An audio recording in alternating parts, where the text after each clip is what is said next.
What's going on, everybody? It's your boy JRich. Thursday Night Football between the Bengals and Ravens is here. Great game today for us. I think it's going to be a phenomenal matchup. I think it's going to be close. I think it's not going to be overly high scoring, but I do believe we have a great game in store for Thursday Night Football. We know that T. Higgins is not going to be playing in this contest, but that means there's still plenty of value for us in the prop market. So let's dive into all those numbers right now. So this is the board, or at least some of the plays that we have on Prizepicks on the board right now. And if you are new to Prizepicks, make sure you use the promo code WAKEUP for a 100% deposit match up to $100. You can see here some disparity in the lines between DraftKings and Prizepicks. And there are a couple plays that I did already want to mention to you because you are getting some good value on certain players like Mark Andrews. If you want to take a Mark Andrews receiving yards over, you are getting a little bit of an edge, about 2 yards. Now, in terms of the actual over-under pricing, it's even right now. Not a whole lot of line movement, so there's no reason for us to be really looking at that one. But one play that looks really, really good already is to look at Joe Burrow's under rushing yards. It's already minus 130 towards the under on DraftKings, and then you see Sportsline has him projected for 11 yards. Burrow not been running a ton. Now, the issue is in these close games, in these tight contests, Burrow will rely on his legs a little bit, so it's not necessarily a play that I think has to be played, but one that I think you do have to play is Keaton Mitchell over his rushing yards at 36.5. Harbaugh already came out and said that they need to get Mitchell more involved. They talked about how he is a guy that needs to get more touches. He was on limited touches last week, still produced, still showed very, very well for the Ravens, even though, he doesn't do a ton. That speed, that dynamic ability that he has, the offense needs him, and they need him to be good, so I think he does get more involved. His rushing yards right now is 36.5. I think it's a great number. It's a number he could hit in one play. Early when Devon A-Chain was kind of going crazy, people were like, can he do it again? Can he realistically put up all these yards again? And I think Mitchell, we've already seen the dynamic ability for him twice, right? The first time he did it when it was kind of in garbage time, over 100 yards, a couple of massive runs. Then even last week, he had a 30-yard run, and we were like, okay, he can actually do this. He can be this guy. So if Baltimore's going to make a concerted effort to continue to get him more involved in the offense, we need to take note of that, and we need to start taking some of his overs. And then the other one you want to look at is Lamar Jackson.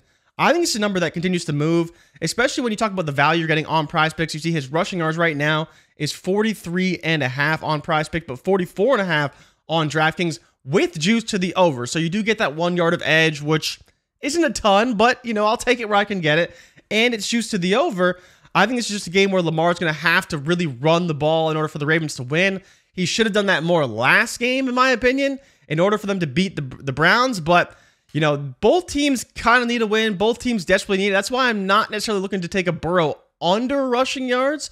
But the data does say, right, at least as I'm recording right now this morning, that you want to take a Burrow under rushing. For me, I think I just probably wouldn't want to do it. Both these quarterbacks love playing in these games. They play in these big moments, and that's why I do really like a Lamar rushing yards over, because I think he's going to put the team on his back and get them a big dub. So going after Keaton Mitchell, going after Lamar Jackson rushing yards, I think both are great lines, and I'd be targeting them very, very often, because then you have Gus Edwards here. He's used to the under, right? So if we're taking Keaton Mitchell's over, Lamar Jackson's over, you definitely don't want to be looking towards a Gus Edwards over as well. And that's where you could lead towards an under, do some correlation plays there, but not a ton of movement as far as that line is concerned. You could look at Tanner Hudson in his over receiving yards, the tight end for the Cincinnati Bengals. But at the same time, it's already juiced up 2 yards, so you're not really getting a ton of value here. You could go after Tyler Boyd, though. The crazy thing for Boyd is that you look at this line, his receptions at 4.5, it's minus 130 to the under, and, the data would say take the under on Tyler Boyd's receptions. But I almost would rather go the over on the receiving yards. I mean, last game, he had 8 receptions, missed one in the end zone, and had over 100 yards. I just think he's going to have to be involved in this game. They're going to throw the ball a lot. They're going to lean probably more so on the passing game than on the running game, especially against this Baltimore defense. So when you look at those factors, Tyler Boyd's receiving yards is definitely a play that is very live right now. He's going to be the second option for Burrow. We know that he can put up the yardage, especially when you're talking about only 45 yards. Like, he can do that. Went way past that last week, and I don't think this game tonight is going to be the same shootout that we saw against Houston last weekend, but I do think there is an opportunity that can be had here. If you're going tight ends, you could look at Irv Smith. Not a lot of movement there. But yeah, that Burrow rushing under, I'm just Let's actually take a look at Joe Burrow's rushing numbers. I can pull them up real quick and we can take a look and just see. Let me just move me over here. But yeah, I mean, 20 yards last week against Houston, 43 against San Francisco.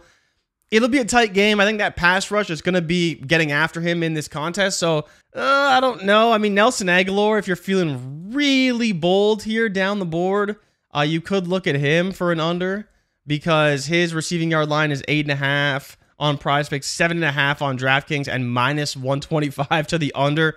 He had 2 targets last week, got no receptions, no yards.